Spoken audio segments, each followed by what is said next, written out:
Namo tassa bhagavato arahato samma sambuddhassa. Namo tassa bhagavato arahato samma sambuddhassa. Namo tassa bhagavato arahato samma sambuddhassa.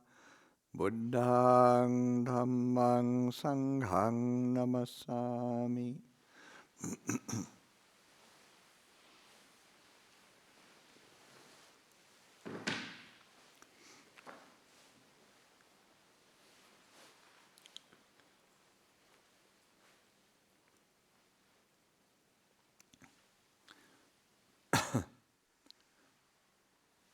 Okay, so this evening we chanted I did the funeral chanting, and because a monk who I've known for a long time passed away yesterday, and he's a Dutch monk, Ajahn Pasanno, and he was the most senior monk who ordained under me and trained with me in Thailand.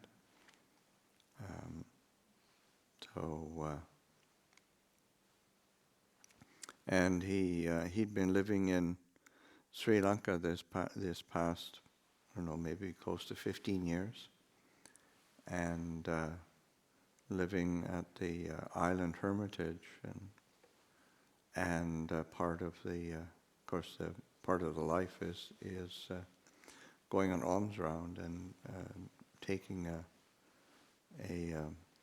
boat, like paddling a little canoe across the lake, because I'm living on an island for alms round, and he drowned. So it's still all very unclear. I got an email from another monk who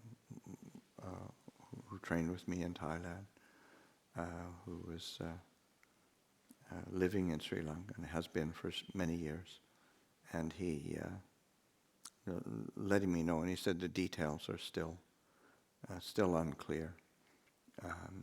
They're not quite sure. So he was going to be going into, he lived in different parts of Sri Lanka, so he was going to go and help out with the funeral ceremonies, but so we'll probably get more details over the next couple of days. But the certainty is that he has passed away, and of course that's the certainty that we all have, really.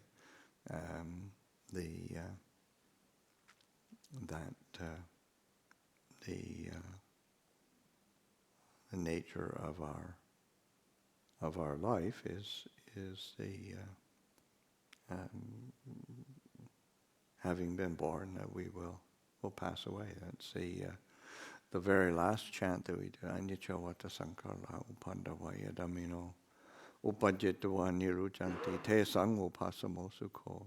It's impermanent are all compounded things, having the nature to arise and cease. And they're having arisen, they pass away. And their complete ending is, say, nirujanti. That's sort of that realization of full cessation, not just things arising and ceasing, but they say nirodha, nirujanti, nibbana, the say like a final cessation,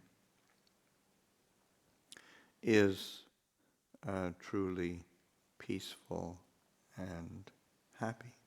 That is true happiness.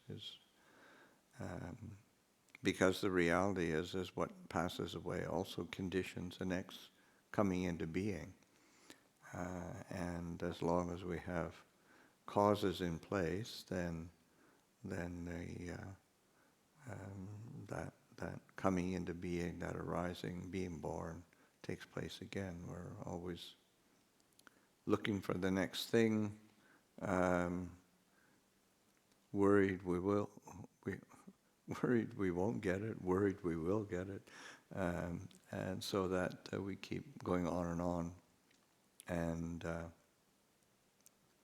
so there is this restless seeking of something else, either to get something or to get away from something. Getting away is just another form of craving as well.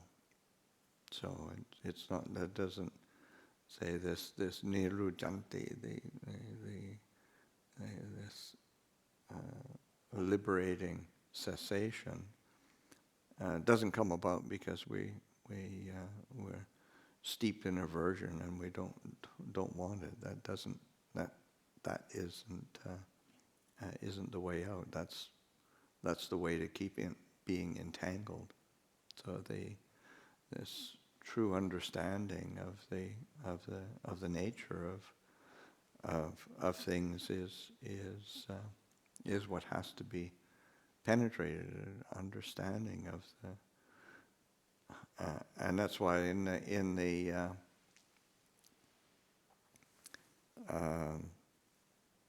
say in the funeral chanting, that's one of the things that we're doing is kind of reciting the spectrum of possibilities in the human existence, so that we are, say, appraised of the situation. And of course it's for our own reflection, and in Buddhist belief, or that has a benefit to one who has passed away, to be able to hear that recitation of the nature, so that kusala dhamma, abhayagiri dhamma, sort of wholesome qualities, unwholesome qualities, unshakable qualities. There's a whole range. There's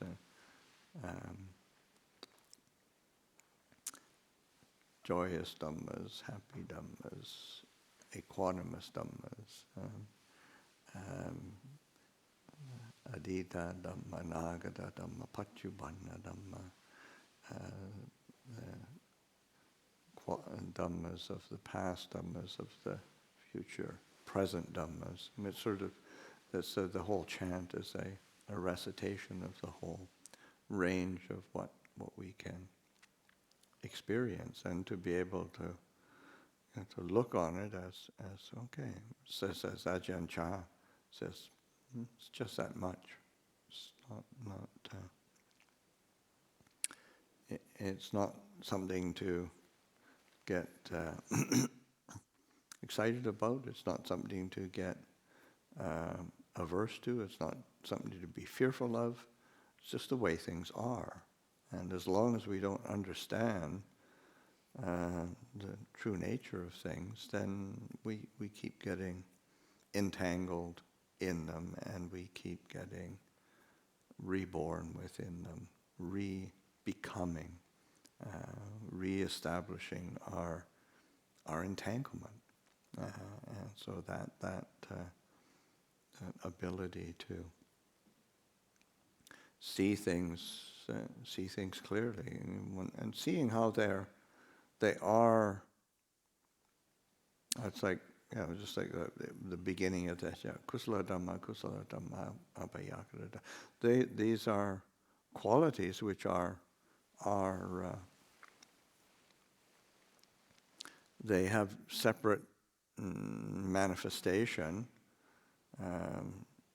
separate and different effects, but they're all together. The wholesome, the unwholesome, the unshakable are all together, and but they have different qualities, and we tend to run after one and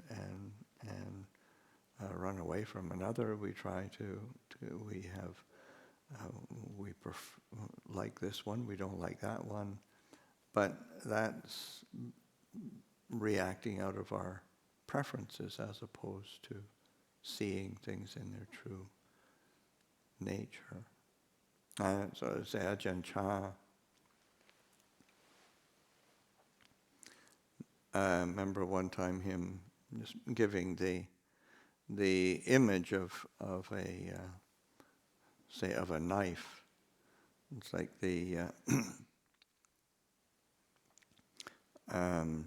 there's the back of the blade, there's the front of the blade, which is sharp and cuts, and then there's the handle of the knife. And but when we can't we don't just pick up the we want to cut something, and all we need is the front of the blade to cut something, but we end up picking up the whole thing, and so we end up we've got this whole knife. It's similar to we pick up something pleasant, but the unpleasant and the neutral comes along with it. We want to be. We don't want to experience suffering, and we pick up happiness, and suffering comes along with it. We're trying to be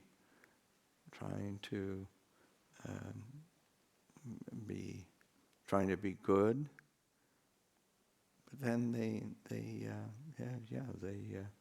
not so good is mixed in with it. So that reality of how things are bundled together, they exist together, and through our lack of discernment and through our attachment and clinging, we end up bound up with that. Our reactions to chasing after happiness, but then we still end up suffering. We want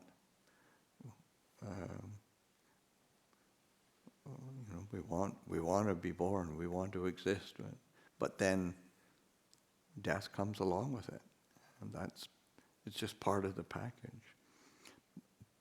And it's only through seeing. This is why the Buddha, say like Ajahn Chah, saying really, this is the kind of conundrum or the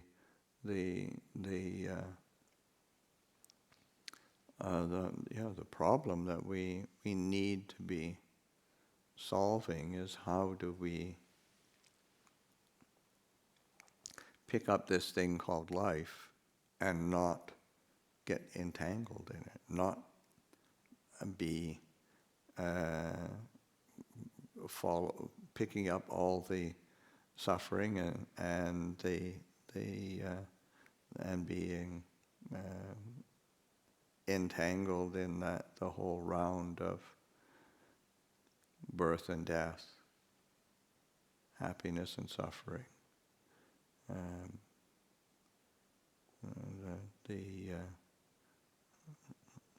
the good and the bad, how do we do that? And that's exactly what this path of practice leading to the cessation of suffering is. And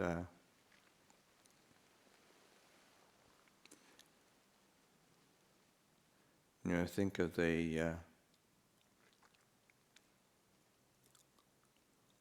occasion when Ananda heard that Sariputta had passed away. Sariputta's brother, who was also ordained, brought, because Sariputta passed away in his hometown, and his brother Chunda was there, and helping look after him when he passed away, and then he dealt with the ceremonies, and then brought his bowl and robe back to Savatthi, and then to pay respects to the Buddha and to let the Buddha know, because especially with Sariputta being acknowledged and revered as the right hand disciple of the Buddha, foremost in wisdom, and Chunda went to see Ananda first, let him know, and then Ananda said, "Well, we better go see the Buddha." So they went together, and then Ananda let the Buddha know, and then he said that he had,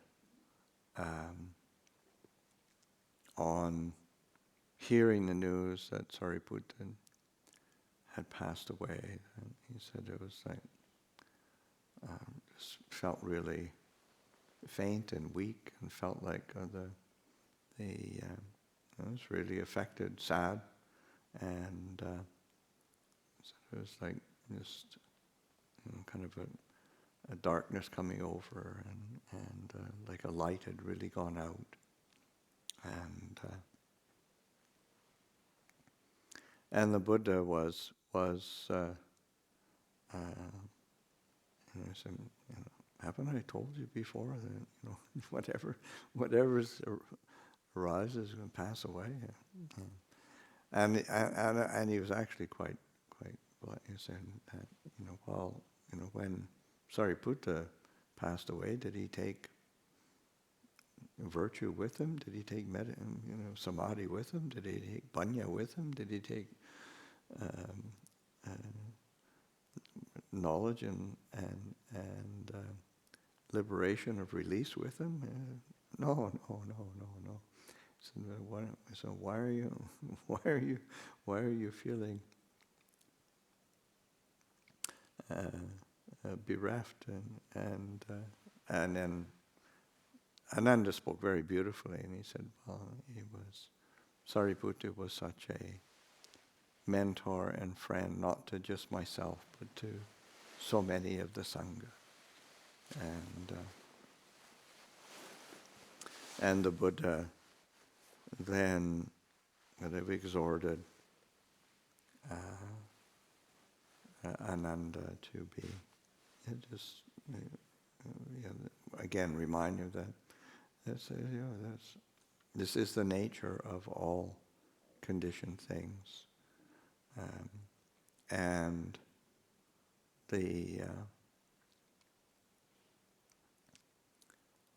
to be taking Dhamma as one's island, taking Dhamma as one's refuge, not taking any other refuge. And then how does one do that? And the Buddha comes back to the Four Noble Truths, the Four Foundations of Mindfulness. Is seeing body as a body, seeing feelings as feelings, seeing mind as mind, seeing my, which was just reflecting on that was a theme that the 4 foundations of mindfulness played a big role in the Thanksgiving retreat. See the emphasis again where the Buddha comes back to these. This is the teaching that leads to an ending of suffering. It leads to purification of beings. Leads to finding the true way. And that's the nature of that teaching, and that's how one truly establishes a refuge for oneself. So it's through the practice itself, and of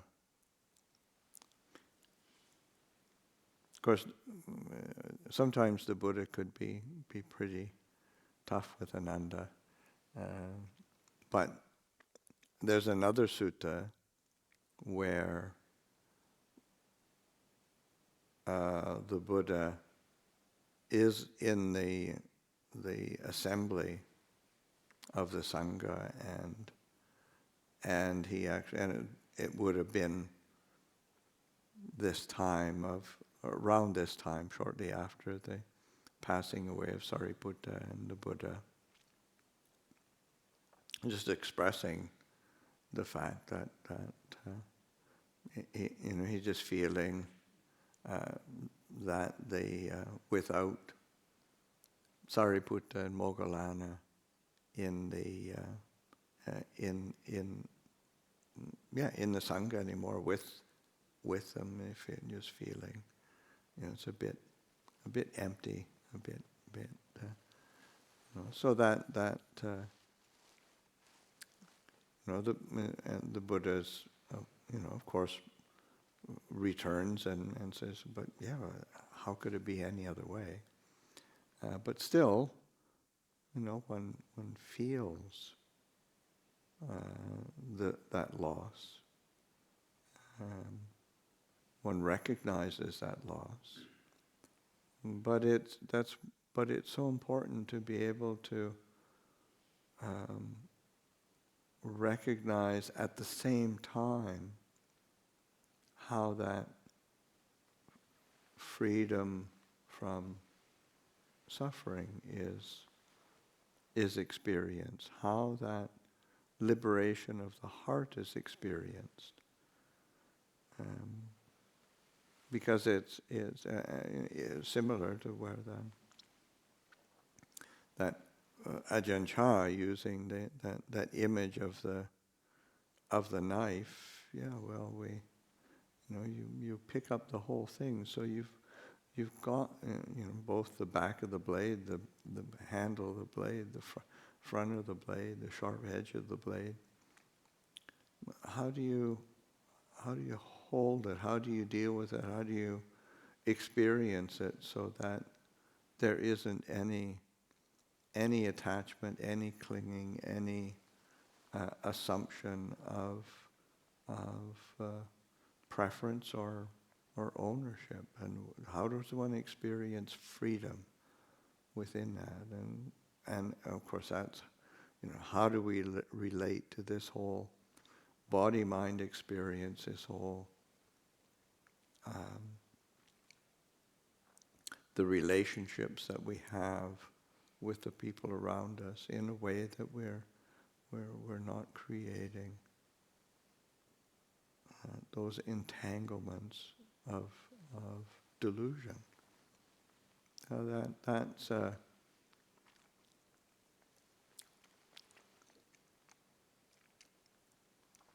the teaching on the 4 foundations of mindfulness is so liberating, because it's giving us the tools of practice to establish clarity And that sense of establishing mindfulness, establishing awareness, that cultivation of a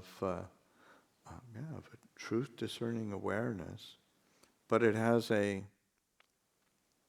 not just sort of a nice thought, maybe sometime I'll be clear and aware. There's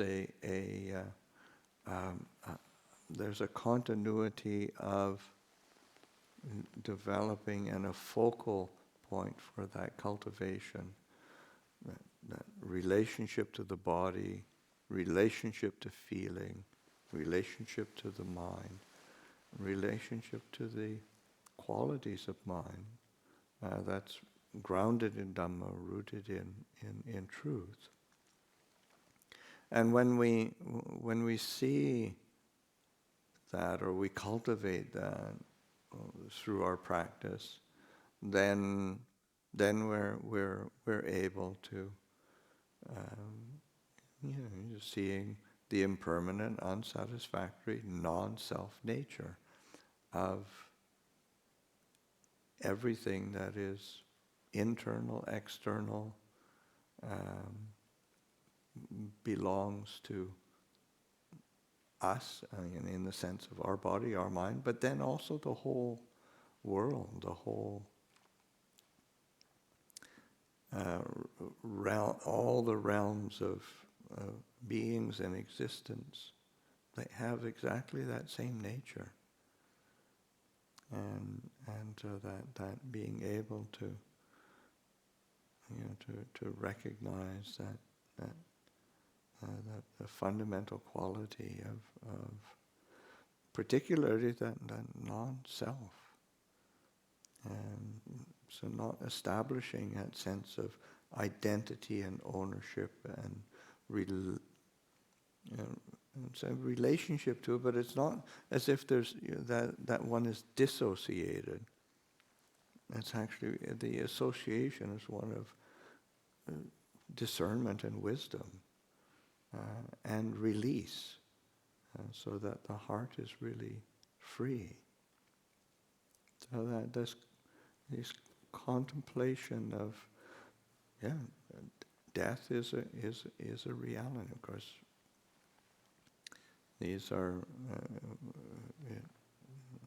we take, we recognize that we're not unintelligent. We know that on a theoretical basis, but it's when we come into close contact with it, or it's we hear of people who we know and have had a long relationship with, then you recognize, oh yeah, this is a reality, and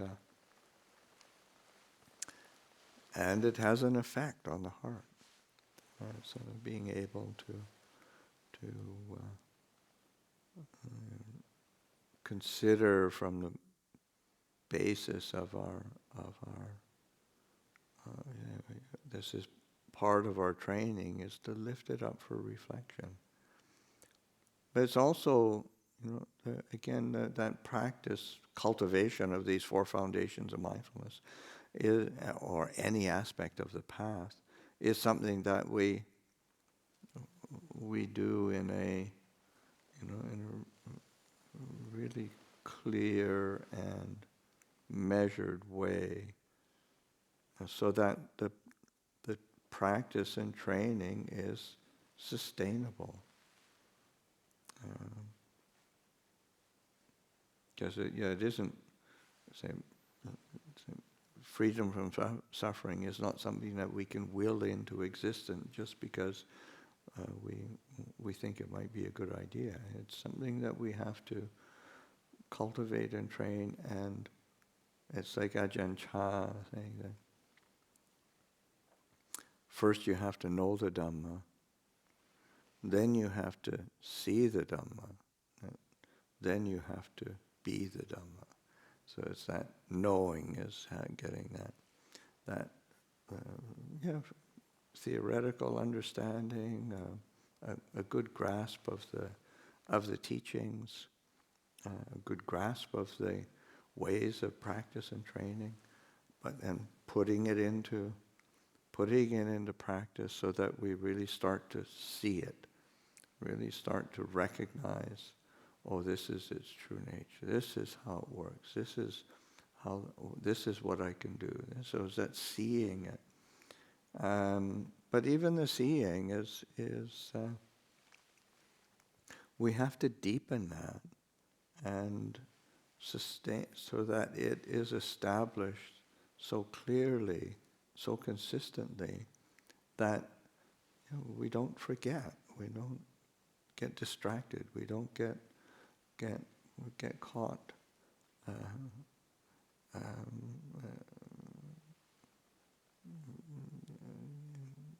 Just kind of sleeping, and just that being the Dhamma is that being, embodying the Dhamma, living the Dhamma, because it's again not because when it's trying, but because it's so the heart is transformed. So as we practice, it's getting a balance in the practice as well. Sometimes, we pick up the teachings and think, oh gosh, I gotta beat my mind into submission so it'll be the Dhamma. But that's another extreme. So like I remember one time, there's a monk who was he was really fired up for practice. He was really taking the teachings to heart. He was really sort of seeing the dangers of samsara, and but he was trying to just be so restrained with everything. He was, he was just really tight and suffering, but he wasn't eating. It was sort of like, oh God, that's desire. I can't. So it's just, and Ajahn Chah sort of said, I remember him saying, because he's getting thin as well. I said, why are you getting so thin? You need to eat more. He said, make a ball of rice just this big. You don't have to. If you eat more than that, then that's desire. But that's a ball of rice. Plus, that's all the other eating the rest of the food that goes with it. So it's just getting that balance and recognizing. He said, similarly, a monk was so keen to sort of fired up for practice. He was going to make all sorts of adhitanas and determinations to do all sorts of special practices and be really austere. And Ajahn Chah said, you only need to make one adhitana, one determination. He says, just to be steady in your practice. That's the determination. Is you don't get lost, don't get disheartened, don't get distracted. There's a steadiness and a continuity to practice. So there is this path, there is this way of practice leading to the end of suffering, and this cycle of birth and death. It is something to be picked up, to be contemplated, reflected, practiced with, reflected on, and penetrated.